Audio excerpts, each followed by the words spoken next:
거듭난 목소리로 우리 같이 함께 읽겠습니다. 시작. 여호와께서 큰 바람을 바다 위에 내리심에 바다 가운데 큰 폭풍이 일어나 배가 거의 깨지게 된지라. 사공들이 두려워하여 각각 자기의 신을 부르고 또 배를 가볍게 하려고 그 가운데 물건들을 바다에 던지니라. 그러나 요나는 배 밑층에 내려가서 누워 깊이 잠이 든지라. 선장이 그에게 가서 이르되 자는 자여 어찌함이냐. 일어나서 내 하나님께 구하라. 혹시 하나님이 우리를 생각하사 망하지 아니하게 하시리라 하니라. 그들이 서로 이르되 자 우리가 제비를 뽑아 이 재앙이 누구로 말미암아 우리에게 임하였나 알아보자 하고 곧 제비를 뽑으니 제비가 요나에게 뽑힌지라. 무리가 그에게 이르되 청하건대 이 재앙이 누구 때문에 우리에게 임하였는가 말하라. 내 생업이 무엇이며 내가 어디서 왔으며 내 나라가 어디며 어느 민족에 속하였느냐 하니 그가 대답하되 나는 히브리 사람이요 바다와 육지를 지으신 하늘의 하나님 여호와를 경외하는 자로라 하고 자기가 여호와의 얼굴을 피함인 줄을 그들에게 말하였으므로 무리가 알고 심히 두려워하여 이르되 내가 어찌하여 그렇게 행하였느냐 하니라. 아멘. 다시 한번 지난주 상황을 정리하면 하나님께서 요나에게 니느웨로 가라. 40일 후에 이 성을 하나님이 심판할 거라.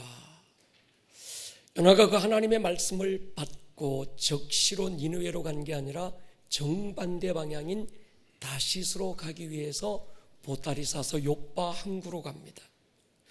도착하니까 때마침 거기 다시스로 가는 배가 준비되어 있는 것을 보고 속으로 쾌재를 불렀을 거예요.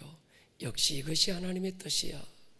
그렇지 않고서야 몇 달에 한 번씩 있는 이 배가 이 타이밍에 준비되어 있을 수가 없어.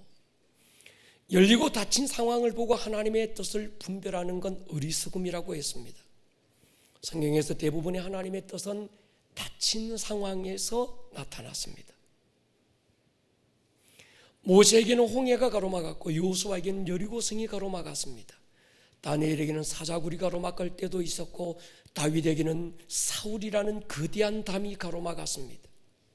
더 많은 경우에 닫힌 문들은 포기하라는 담이 아니라 믿음으로 두드려 보라는 문이었습니다.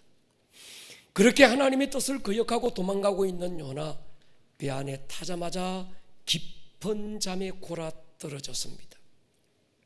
순항하던 배가 얼마 가지 않아 풍랑을 만나지요. 배 안에 있는 모든 사람들은 죽는다고 소리치고 짐을 버리고 자기들의 신들을 부르고 야단인데 한 사람 요나만은 깊은 잠에 빠졌다고 성경은 요나를 기록하고 있습니다. 비슷한 사건인데 신약에도 또한 사건이 등장합니다. 갈릴리 바다에 제자들이 노를 지어 건너가고 있을 때 역시나 큰 풍랑을 만나지요. 제자들은 할 수 있는 모든 노력과 수단을 동원해 보지만 아무것도 통하지 않았습니다. 근데 그 상황에서 주님은 배 안에서 깊은 잠을 주무시고 계셨습니다. 사도행전 12장에서 함께 감옥에 갇혔던 야고보가 처형을 당하고 이제 내일이면 베드로 자신이 처형을 당할 차례입니다. 그날 밤에 베드로는 깊은 잠에 들었다고 성경은 기록합니다. 얼마나 깊은 잠에 빠졌는지 천사가 와서 그 옆구리를 걷어 차니까 그제서야 잠에서 깨어납니다.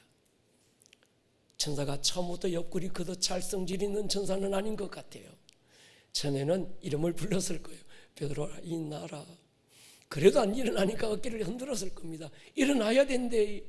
그래도 안 일어나니까 조금 성질나서 아마 옆구리 걷어 차지 않았을까. 제 생각입니다. 하나님이 만드신 처음 사람 아담이 깊은 잠에 빠졌다가 일어나 보니 옆구리에 바람이 지난 것 같이 허전합니다. 그런데 눈앞에 떡 보니까 생전 처음 보는 어떤 한 여인이 버티고 있어요. 그때 고백하는 말이 있습니다. 이는 내 뼈 중에 뼈요 살 중에 살이라. 성경에 잡는 것에 대한 여러 가지 이야기가 나오는데 지금 요나가 깊이 잠든 상황은 주님과 베드로가 깊이 잠들었다는 상황과는 다른 이야기지요. 요나가 이 풍랑 가운데서도 하나님이 지켜줄 거야 믿음이 있어서 잠들었던 건 아닐 것입니다. 니느웨를 깨우라고 보내심을 받은 요나가 오히려 더 깊은 영적 잠에 빠져드니까 하나님께서 풍랑을 일으키셔서 요나를 깨우고 계신 거예요. 요나가 몸이 피곤해서 잠든 것도 아닌 것 같아요. 베드로처럼 주의 일하다 지쳐서 잠든 것도 아닌 것 같습니다. 요나의 영적 상태를 진단합니다. 아마도 하나님은 이 풍랑을 일으키시기 전 욥바항으로 가는 길목에서도 요나에게 거듭 말씀하셨을 거예요. 요나야, 너 지금 어디로 가고 있니? 너 지금 어디를 향해서 가는 거야? 돌아서야지. 네가 가야 될 길은 그 길이 아니야. 하나님은 요나 마음에 거듭 말씀하셨을 거예요. 그런데 요나가 듣지 못합니다. 아니지요. 듣지 않으려고 귀를 틀어막아 버렸습니다. 그러자 결국 하나님은 거대한 바람을 일으켰습니다. 그런 상황에서도 하나님의 함성마저도 듣지 못할 정도로 요나가 깊은 잠에 빠져들었다고 성경은 기록합니다. 오늘 이 예배는 영적 잠에 빠져든 우리를 깨우시는 주님의 함성이 들려올 수 있기를 주의 이름으로 축원합니다. 귀가 닫히고 나면 함성도 들리지 않습니다. 마음이 닫히고 나면 얻어맞아도 깨닫지 못합니다. 저희 교회 처음 오신 어떤 남자 성도님이 그런 말씀을 하셔서요, 이 교회 오니까 이상하게 목사님 설교가 들려요. 이분은 지금 엄청난 기적을 경험하고 있는 겁니다. 여러분, 목사의 설교는 듣고 싶다고 들려오는 게 아닙니다. 들리는 것이 은혜지요. 설교는 듣는 게 아니라 들려오는 겁니다. 믿음은 들음에서 시작되지요. 하나님은 말씀하시는 분인데 때로는 말 못하는 아기를 통해서 선지자에게 책망하기도 하고 주의 종 베드로에게는 달개 울음소리를 통해서 깨우기도 하셨습니다. 한두 번 말씀하고 그만두는 분은 아니지요. 돌이키실 때까지 이 사람을 통해서 말씀하셨다가 저희를 통해서 말씀하기도 하고 하나님은 거듭 말씀하시는 분. 이것이 주의 은혜고 주님의 사랑입니다. 예수님이 그런 말씀하셨어요. 나는 내 양을 안다. 그리고 내 양은 나의 음성을 듣는다. 선한 목자이신 주님은 자기의 양을 정확하게 알아요. 그리고 자기가 주님의 양이라면 내가 주님의 양이라는 걸 자기도 압니다. 무엇으로요? 주님의 음성이 들려오는 거예요. 아시는 대로 양은 눈이 근시입니다. 그래서 목자를 보고 따르는 게 아니라 듣고 따르는 겁니다. 여러분, 우리 신앙생활은 보는 게 아닙니다. 듣는 거예요. 할렐루야. 아담아, 네가 어디 있느냐? 하나님이 아담이 나무 뒤에 숨으니까 이게 머리카락 보일까 봐 꼭꼭 숨어 있으니까 안 보여서 아담아 어디 있냐 물으신 게 아닙니다. 듣고 반응하고 나오라는 거예요. 그러니까 우리 기독교는 듣고 반응하는 종교지 뭐 신령한 걸 봤다 뭐 이런 종교가 아니라는 거예요. 여러분, 믿음은 듣고 응답하는 겁니다. 말씀이 들리면 살아요. 아멘 하십시다. 엘리는 제사장인데 하나님의 음성이 들려오지 않았습니다. 그런데 기도로 낳은 어린 사무엘은 하나님의 음성이 들려왔습니다. 하나님이 말씀하지 않아 못 듣는 게 아닙니다. 들을 귀가 없어서 못 듣습니다. 그래서 성경은 거듭 우리에게 들을 귀 있는 자는 들어라 말씀합니다. 사울은 하나님이 직접 기름 부어 세운 왕이지만 하나님의 음성을 듣지 못했습니다. 그런데 어린 다윗은 하나님의 음성을 들어요. 어떤 분이 그러시더라고요. 하나님이 사랑하는 자에게 잠을 주신댔는데 하나님이 나를 사랑하셔서 예배 시간에 잠을 주신다고. 여러분, 예배 시간에 조는 건 사랑해서 주시는 잠도 아니고 아유 목사님 나요 피곤해서 잠 졸아요 피곤해서 조는 것도 아닙니다. 여러분, 영적으로 잠들어서 그런 거예요. 기분 나쁘지만 아멘 하십시다. 우리 교회 예배 시간에 조는 분은 한 분도 없습니다. 근데 이게 예배 시간에 정말 내가 졸고 있다, 이건 진짜 정확한 진단이 필요한 거예요. 아무리 외쳐도 듣지 못하니까 바람을 일으켜서 함성을 질러보는데도 요나가 그래도 못 들으니까 마지막 수단으로 하나님이 선장을 보냅니다. 선장이 이렇게 말해요. 자는 자야 어찌 미냐, 일어나라, 네 하나님께 기도해라. 혹시 하나님이 우리를 생각하사 망하지 아니하게 하시리라. 여러분, 이게 선장의 말일까요? 하나님의 음성일까요? 자는 자여 어찌 미냐, 누가 누구에게 해야 되는 말일까요? 원래 이 말은 요나가 니느웨 성에 가서 니느웨 성의 사람들에게 이 말을 하라고 하나님으로부터 보냄받은 자였습니다. 그래서 요나는 니느웨 성으로 달려가서 잠든 니느웨 성을 깨우면서 니느웨 성의 왕에게 가서 자는 자여 어찌 믿냐, 깨어 네 하나님께 기도해라. 혹시 하나님께서 너를 용서해 주실 수 있지 않겠니? 이건 요나가 니느웨 성에 가서 그 왕에게 그 성의 사람들에게 하라고 보냄받았는데, 요나가 깊은 잠에 빠져 있으니까 하나님을 모르는 이 선장을 통해서 지금 그 요나가 그 얘기를 듣고 있는 거예요. 여러분, 우리가 소리치지 않으면요 돌들이 소리 지를 수 있습니다. 혹시 아직 하나님을 믿지 않는 주인분들에게, 아니면 가까운 가족들에게 그런 얘기 듣지 않습니까? 교회 다니는 집사가 기도도 안 해. 여러분의 자녀들이 엄마 요즘 성경 안 읽어? 그 아이가 엄마에게 얘기하는 걸까요? 하나님이 말씀하시는 것일까요? 살짝 기분 나쁘지만 여러분, 주님의 음성으로 들을 수 있어야 합니다. 영적 잠에 빠지고 나면 나타나는 특성이 있습니다. 기도가 안 된다는 거예요. 목사님, 나는 요즘 기도가 안 돼요. 목사는 또 마음이 약해서 피곤해서 그래요. 그러지만 속으로는 네가 지금 영적으로 잠들어서 그래. 그렇게 얘기하고 싶은데 이 목사가 또 마음이 약해가지고 그렇게 얘기 못하고 피곤해서 그래요. 목사님, 나는 요즘 성경이 안 읽어져요. 영적으로 잠든 겁니다. 문제도 많고 상황은 어렵고 누가 봐도 기도해야 될 때입니다. 그냥 기도해야 될 때가 아니라 금식하고 부르짖어야 될 때입니다.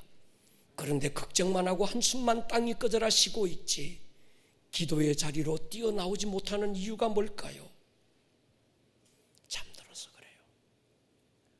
기도의 자리에 나와 앉았어도 기도가 안 되는 이유가 뭘까요? 여러분, 어렵다고 기도하는 게 아닙니다. 아무 일이 없다고 기도하지 않는 것도 아닙니다. 기도는요 깨어있는 사람만 할 수 있는 겁니다. 겟세마네에서 주님이 제자들에게 부탁해요. 나와 함께 깨어 기도해다오. 간곡한 주님의 요청에도 제자들은 깊은 잠에 빠지고 말았습니다. 가까운 곳에서 주님은 땀방이 핏방울처럼 떨어지는 목숨건 기도를 드리고 있고, 주님의 기도 소리가 귀에 쟁쟁하게 들려오는데도 제자들은 그 기도 소리가 자장가처럼 들립니다. 주님이 제자들에게 하신 말씀이 있지요.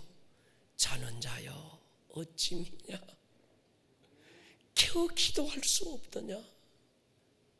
마음은 눈이로되 육신이 약하구나. 여러분, 육신이 약한 게 아닙니다. 바빠서 기도하지 않는 게 아닙니다.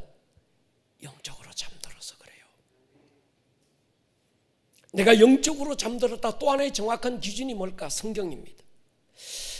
교회에서 하루에 10장씩 우리가 성경을 읽어내고 1년에 적어도 3독은 읽고 자기 나이만큼은 성경을 읽어내보자. 목사가 우리 소리쳐도요 잠이 들고 나면 안 읽어집니다. 하루 이틀 밀렸을 때는 빨리 읽어야 되는데 마음이 조급해지는데, 열흘이 밀리고 한 달이 밀리면 아예 포기해버리고 맙니다. 난 시간이 없고 바빠서 못 읽어요. 아닙니다. 영적으로 잠들어서 그렇습니다. 사랑하는 여러분, 우리 다시 깨어나 보십시다. 할렐루야. 네, 오늘 목사님 또 나 치네 그러지 마시고, 나 들으라고 저러시네. 맞아, 니 들으라고 그러는 거야. 들어야 귀가 열려야 돼.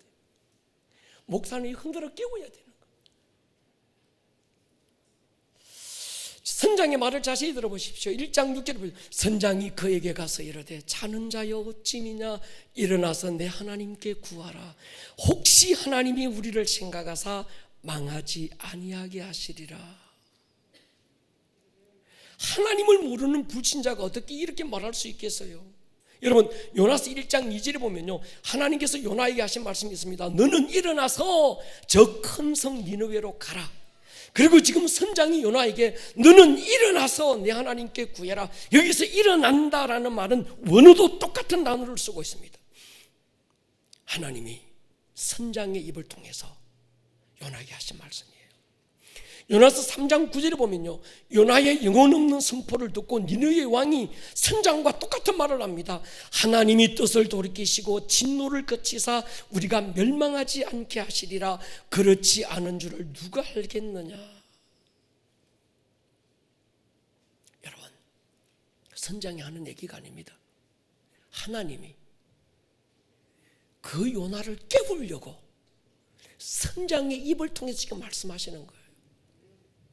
감동을 줘도 못 들어, 환경을 통해서도 못 들어, 바람을 일으켜도 못 들어. 아예 귀를 틀어막고 깊은 잠에 빠졌어.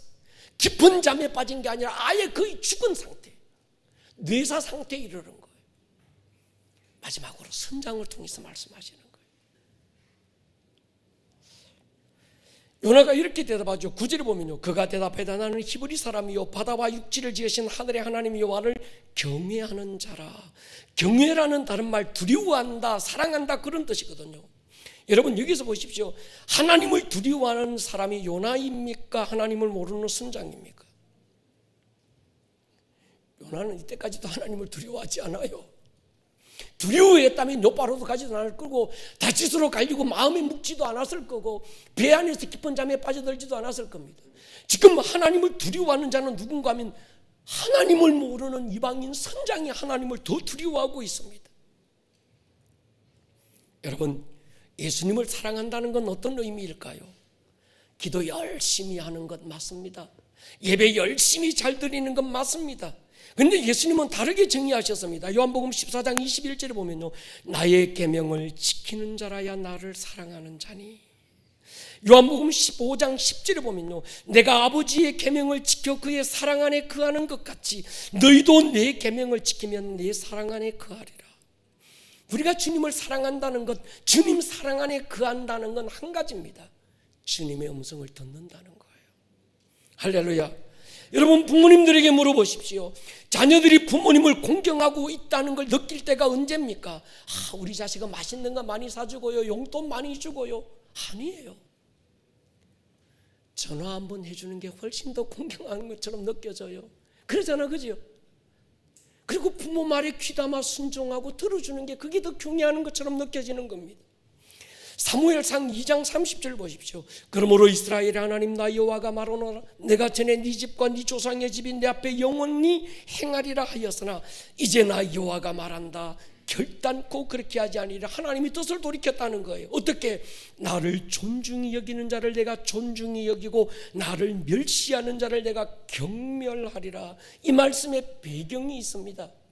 갑자기 하나님께서 그 이전에는 내가 너와 너희 자손을 영원히 내 앞에 있게 하겠다고 약속하셨던 하나님께서 뜻을 돌이켜버렸다는 거예요. 하나님 마음을 바꿔 먹은 겁니다. 그리고 이렇게 말합니다. 나를 경멸히 여기는 자는 내가 경멸히 여기고 나를 존중히 여기는 자를 내가 존중히 여기겠다. 이 말씀을 하시게 된 배경이 있습니다. 엘리와 그의 두 아들이 하나님의 말씀을 듣지 않습니다. 하나님의 말씀이 들려오잖아요. 제사장인데도 깊은 영적 잠에 빠져 있으니까 그 아들들이 깊은 잠에 빠지고 말았습니다. 그래서 하나님을 멸시한다고 하나님이 판단하시고 하나님께서 엘리와 그 두 아들을 경멸히 여기겠다고 지금 선언하고 있는 거예요. 누가 존중히 여깁니까? 한나가 기도로 낳은 아들 사무엘이 하나님의 음성을 듣고 반응했을 때 하나님은 저가 나를 존중히 여기기 때문에 나도 사무엘을 존중히 여기겠다, 지금 그 말씀하고 계시는 거예요. 사무엘상 15장 보십시오. 사무엘이 이르되 여호와께서 번제와 다른 제사를 그의 목소리 청종하는 것을 주하심같이 좋아하시겠나이까? 순종이 제사보다 낫고 뭐요? 듣는 것이 순양의 기름보다 나으니 이는 거역하는 것은 점치는 죄와 같고 완고한 것은 사신 우상에게 절하는 죄와 같음이라. 왕이 여호와의 말씀을 버렸으므로 여호와께서도 왕을 버려. 하나님이 직접 기름 부어 세운 사울 왕이지만 왜 버렸을까요? 사울이 하나님의 말씀을 듣지 않는 거예요. 왜요? 깊은 잠에 빠진 거예요. 하나님은 어린 소년 다윗을 보셨다는데 다윗의 외모를 본 것도 스펙을 본 것도 조건을 본 것도 아닙니다. 나 여호와는 중심을 보신다. 자랑할 것 없고 내세울 것 없는 다윗이지만 그 어린 다윗이 들에 앉아서 불필이 불고 뜨가는 구름을 바라보면서 늘 하나님의 음성을 듣기를 원했을 때 하나님은 그 다윗의 중심을 보시고 다윗을 세우시는 거죠. 여러분, 하나님을 경외한다는 건 이런 겁니다. 바울은 이렇게 말했습니다. 데살로니가서 2장 13절에 보면요, 우리가 같이 한번 읽겠습니다. 시작. 이러므로 우리가 하나님께 끊임없이 감사함은 너희가 우리에게 들은 바 하나님의 말씀을 받을 때 사람의 말로 받지 아니하고 하나님의 말씀으로 받음이니 진실로 그러하도다.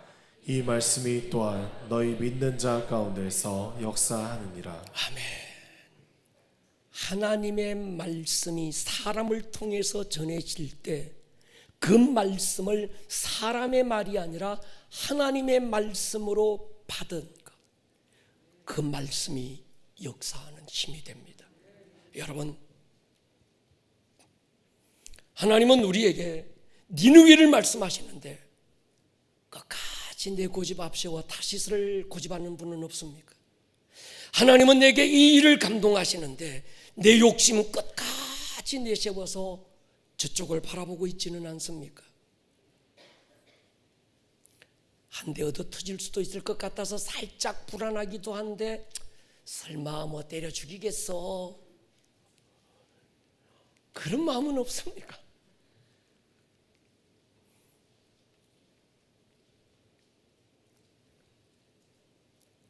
선장이 와서 자고 있는 자신을 깨울 때까지도 요나의 마음 안에는 하나님을 경외하는 마음이 1도 없었습니다. 요나는요, 특별히 부름받은 선지자예요. 선지자 안에 하나님의 말씀에 대해서 두렵고 떨림이 없었습니다.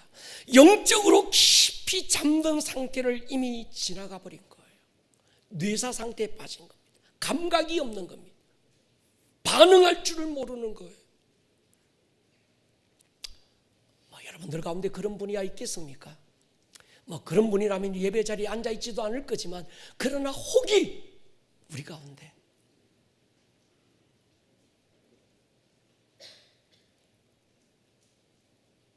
그러시다면 이 시간 돌이키셔야 합니다. 말씀을 읽다가 보면 여러분 보십시오. 요나보다 하나님을 더 경외하는 사람은 선원들입니다. 16절에 보면 그 사람들이 여호와를 크게 두려워하여, 요나가 아니고요, 그 사람들이 선원들입니다. 여호와께 제물 드리고 서원을 했더라. 선지자는 깊은 잠에 빠졌는데 선원들은 하나님을 크게 두려워하고 있습니다. 비슷한 상황이 사도행전에 기록됩니다. 사도행전 27장에 보면 바울을 태운 배가 지금 요나가 가고 있는 방향과 비슷한 니느웨 방향의 스페인으로 가고 있었습니다. 도중에 유라굴로라는 큰 광풍을 만나지요. 똑같은 상황입니다. 선원들은 자신들의 짐을 바닥에 던지고 자기들의 신들의 이름을 부르고 기도하기 시작했습니다. 그 배도 역시나 똑같이 하나님 앞에 부름받은 한 사람 바울이 타고 있었습니다. 여러분, 상황이 너무 비슷하잖아요. 같은 방향에서 같은 풍랑을 만났어요. 그리고 그 배에 있는 하나님의 사람 한 사람 외에는 모두가 하나님을 모르는 사람들이 시대가 다를 뿐이지 똑같은 상황을 만난 거예요. 근데 바울을 보십시오. 사도행전 27장 23절부터 보면 내가 속한 바 곧 내가 섬기는 하나님의 사자가 어젯밤에 내 곁에 서서 말하되 바울아 두려워하지 말라. 내가 가이사 앞에 서야 하겠고 또 하나님께서 너와 함께 항해하는 자를 다 내게 주셨다 하였으니 그러므로 여러분이여 안심하라. 나는 내게 말씀하신 그대로 되리라고 하나님을 믿노라. 한 사람은 똑같은 상황인데 하나님의 음성을 듣지 못하고 깊은 영적 잠에 빠졌어요. 그런데 똑같은 한 사람인데 죄수의 신분으로 로마로 압송되고 있으면서도 그가 깨어있는 거예요. 그리고 하나님의 음성을 듣는 겁니다. 그리고 선포하는 거예요. 내가 믿는 나의 하나님이 어젯밤에 내게 이런 말씀을 하셨는데 나는 그 말씀이 그대로 되리라고 믿는다. 여러분, 상황이 문제가 아닙니다. 그 배에 누가 타고 있느냐가 중요한 거예요. 여러분 한 사람이 이 배에 타고 있어서 이 배가 소망이 있기를 축복합니다. 여러분 한 사람이 여러분의 가정에 있어서 깨어있는 하나님의 음성을 듣는 여러분 한 분이 여러분의 가문에 있어서 여러분의 가문이 살아야 되는 거예요. 누가 타고 있느냐가 살 사람도 죽고요, 죽을 사람도 사는 거예요. 굉장히 중요한 얘기입니다. 코로나라는 광풍이 예고 없이 한국 전 세계를 강타했습니다. 상황이 중요하지 않습니다. 중요한 게 뭘까요? 교회가 깨어있는 거예요.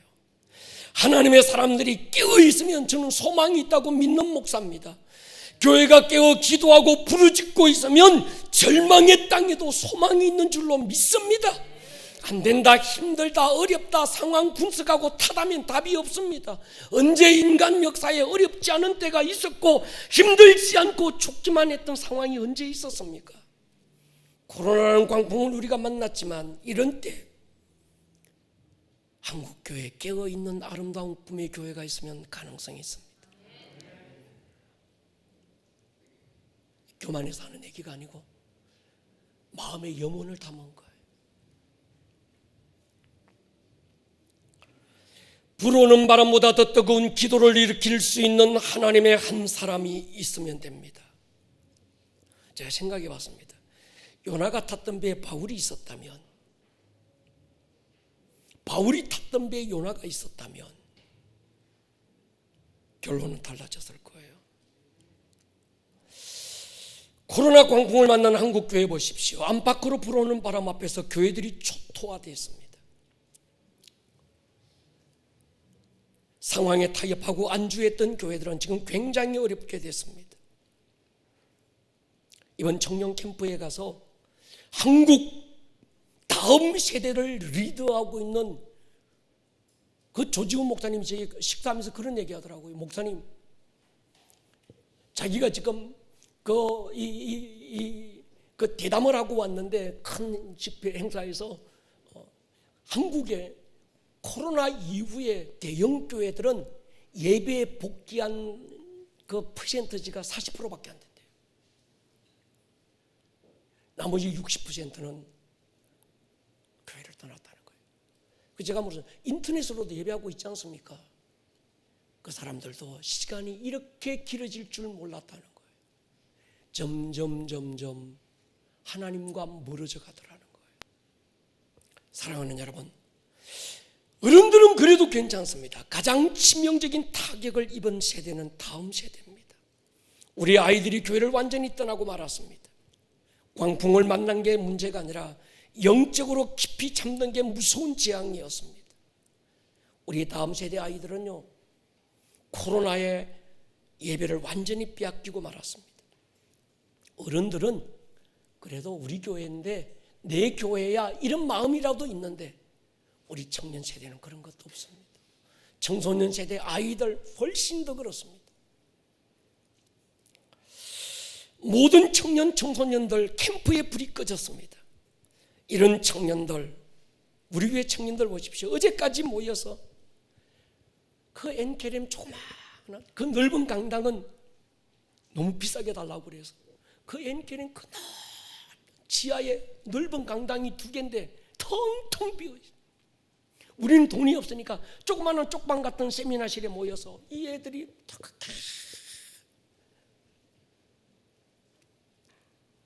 여러분, 상황에 굴하지 않고 믿음으로 돌파할 때 하나님이 어떻게 역사하시는지 우리 청년들은 이번을 통해서 경험을 통해서 배웠을 거예요. 아, 살다 보면 상황은 어려울 수 있구나.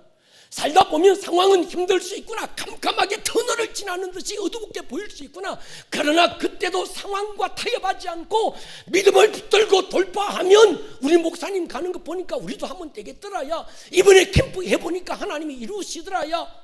우리 청년들이 이걸 경험하고 배웠을 줄로 저는 믿습니다. 이게 하나님의 역사를 배워나가는 거거든요. 저희 교회 성도님들께 감사한 게 있습니다. 작년 하반기부터 목사는 하나님이 주신 그 마음의 감동에 따라 우리 교회에 새로운 시즌이 올 겁니다. 새로운 시즌을 선포하고 하나님이 이전에 없었던 새로운 질서를 만들어 갈 겁니다. 코로나가 올지 뭐가 올지 아무것도 모르고 하나님 주신 감동에 따라 기도를 선포하고, 그래서 우리는 3번씩이나 24시간 40일 전교인 릴레이 기도를 3번씩 했습니다. 그것도 금식하면서 말이죠. 그리고 3년째 우리가 성경 읽어내십시다. 그래서 지금 정상적으로 읽어나신 분은 팔독을 하고 지금 계속 성경 읽고 묵상하고, 근데 이것이 영적인 근육이 돼서 이 위기의 순간에 지금 빛을 발하고 있는 줄로 믿습니다. 여러분, 풍랑은 하나님의 형벌이 아닙니다. 망하게 하려고 하나님이 부는 바람도 아닙니다. 우리의 영혼 깨우고 하나님께 돌이키라는 사랑의 음성인 거죠. 그런 의미에서 풍랑도 사랑인 겁니다. 그제서야 정신 차리니 요나가 풍랑 하나님께서 일으키셨다는 걸 깨닫고 요나가 이런 말을 해요. 이 풍랑은 내 죄로 인해 온 것입니다. 이 자세는 참 중요한 것 같습니다. 코로나가 왜 왔을까? 세상이 타락하고 그래서 심판하려고 보낸 게 아닙니다. 교회가 잠들고 교회가 불순종하고 그래서 교회를 깨우기 위해서 하나님이 일으키신 바람입니다. 여러분, 세상이 죄가 많아서 아니에요. 의인열이 없어서 하나님은 심판하시는 거예요. 너 때문이 아니라 내 죄 때문이라고 하는 자세가 중요합니다. 우리 사회 병폐가 이건 것 같아요. 정치, 경제, 사회 전반적으로 보면 다 너 때문이라고 얘기하지 자기 때문이라고 말하는 사람 한 사람도 없더라고요. 정치인들 뭐 세우기 전에 청문회 하는 걸 봐도 그렇습니다. 뭐 이런저런 비리가 드러나고 드러나면 그래 내가 잘못해서 그래요. 그때 내가 좀 부족해서 그래요. 내 정신 차렸습니다. 용서해 주이소. 얼마나 좋게 보여요. 그런데 그때는 그럴 수밖에 없는 상황이었느니 전부 빠져나갈 변명만 하고 궁색한 어떤 논리만 펴나가니까 참 청문회 보다가 막 짜증나서 덮어버리고 싶은 거예요. 여러분, 내가 기도하지 않아서 그렇고, 아멘 하십시다. 내가 회개하지 않아서 그렇고, 내가 하나님 뜻대로 살지 못해서 내 죄 때문이니 나를 바다에 던져 넣으라고 하는 사람 아무도 없습니다. 그런 차원에서 요나는 좀 정직한 것 같아요. 이 모든 문제가 내 죄 때문이라고 책임정신이 있습니다. 나라가 사는 길이 여기 있습니다. 여러분, 한 집안이 사는 길이 여기 있습니다.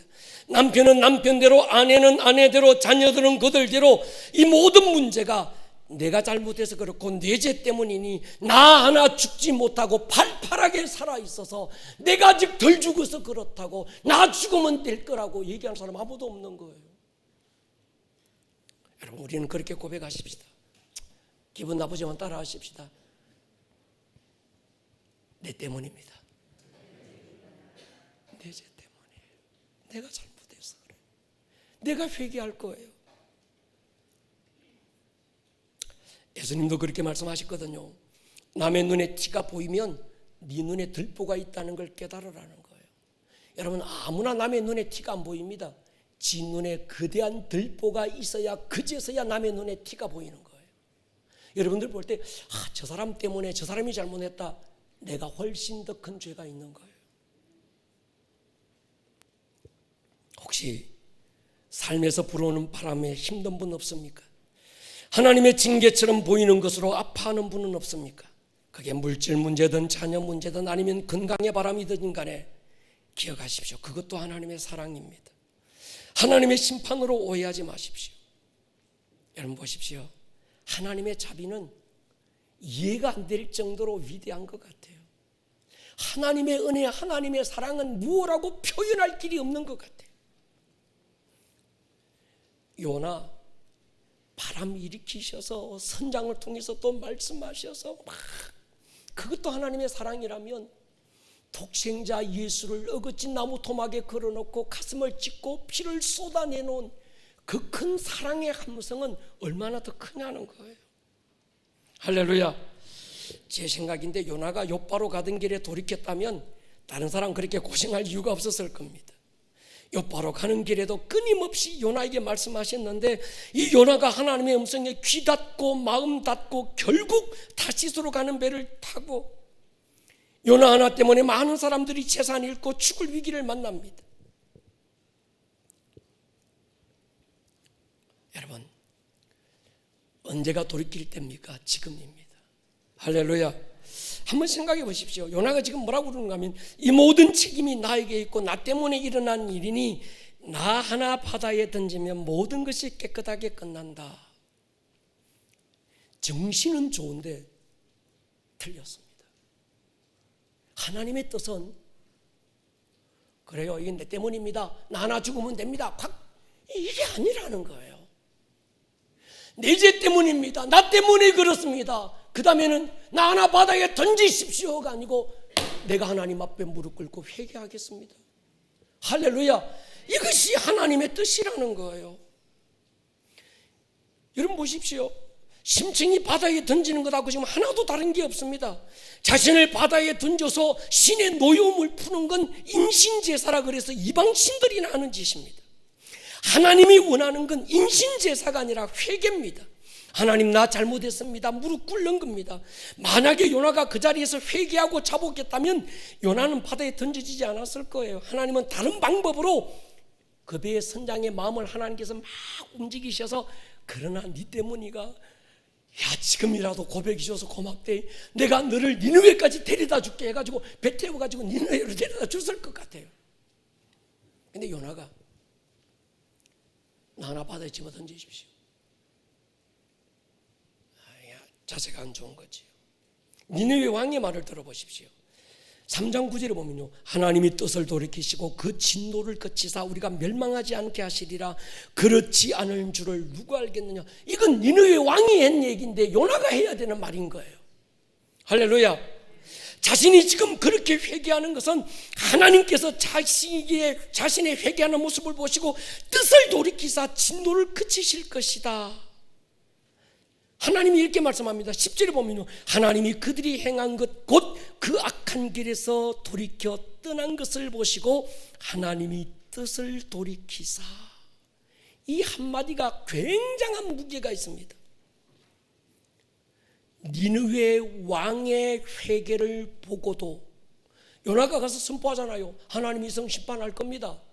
듣는 적시로 니느웨 왕이 왕복을 벗고 베옷을 입고 제위에 앉아서 통곡하며 회개하잖아요. 왜 그렇게 합니까? 물으니까 혹시 하나님께서 뜻을 돌이키사 재앙을 내리지 않으실 줄 어떻게 알겠느냐. 보세요 여러분, 니느웨 왕의 회개를 보고도 하나님이 뜻을 돌이켰다면 요나의 회개를 보고 뜻을 돌이키지 않았을까요? 뜻을 돌이키셨을 거예요.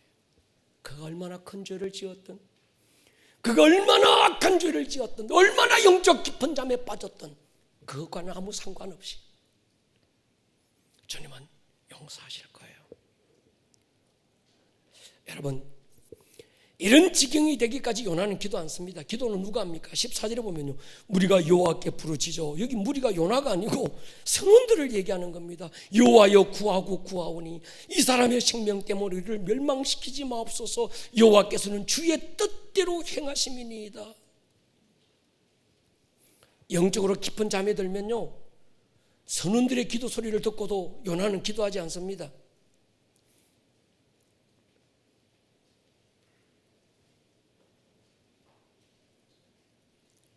기도하면 하나님이 도와주실 거야. 힘내봐. 하나님께 기도하면 하나님이 듣고 응답해 주실 거야. 목사가 집사님께 하는 말이 아니라 안 믿는 불신자가 집사님께 하는 거예요.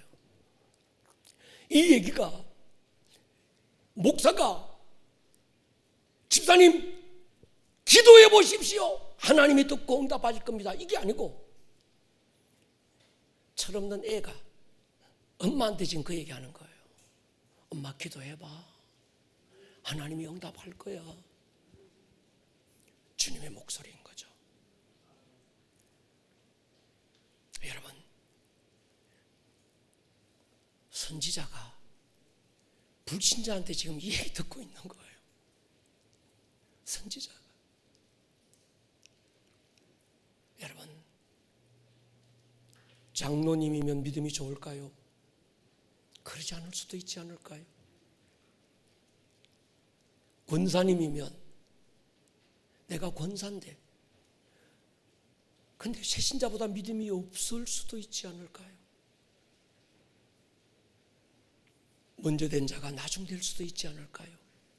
나중 된 자가 먼저 될 수 있지도 않을까요? 실제로 있었던 일인지 모르지만 하여튼 실제로 있었던 일이라고 하는데 이런 얘기입니다. 상가 건물 아래층은 술집이고 그 위층이 교회였습니다. 수요 저녁, 금요 저녁, 주일 저녁이면 술집에서 하도 시끄러우니까 교회 성도들이 모여 기도하기 시작했습니다. 하나님, 저 술집 때문에 도저히 예배를 드릴 수 없습니다. 저 술집 망하게 해주십시오.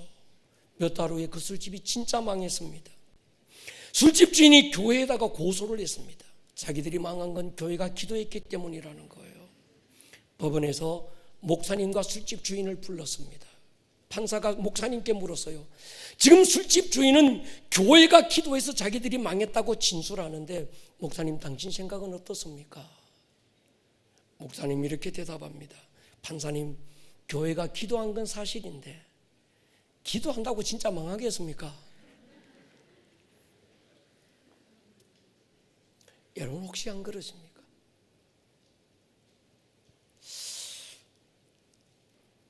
여러분, 오늘 저는 우리에게 한 가지를 물으시는 것 같아요. 너 깨어있니? 혹시 잠든 것 아니니? 지금이라도 깨어라는 거예요. 목사가 주의 이름으로 그렇게 외치고 외쳐도 혹시 우리가 들려오지 않는다면 이는 잠든 거지요. 오늘 깨어야 합니다. 할렐루야. 깨어 있으셔야 돼요. 그리고 돌이키셔야 합니다.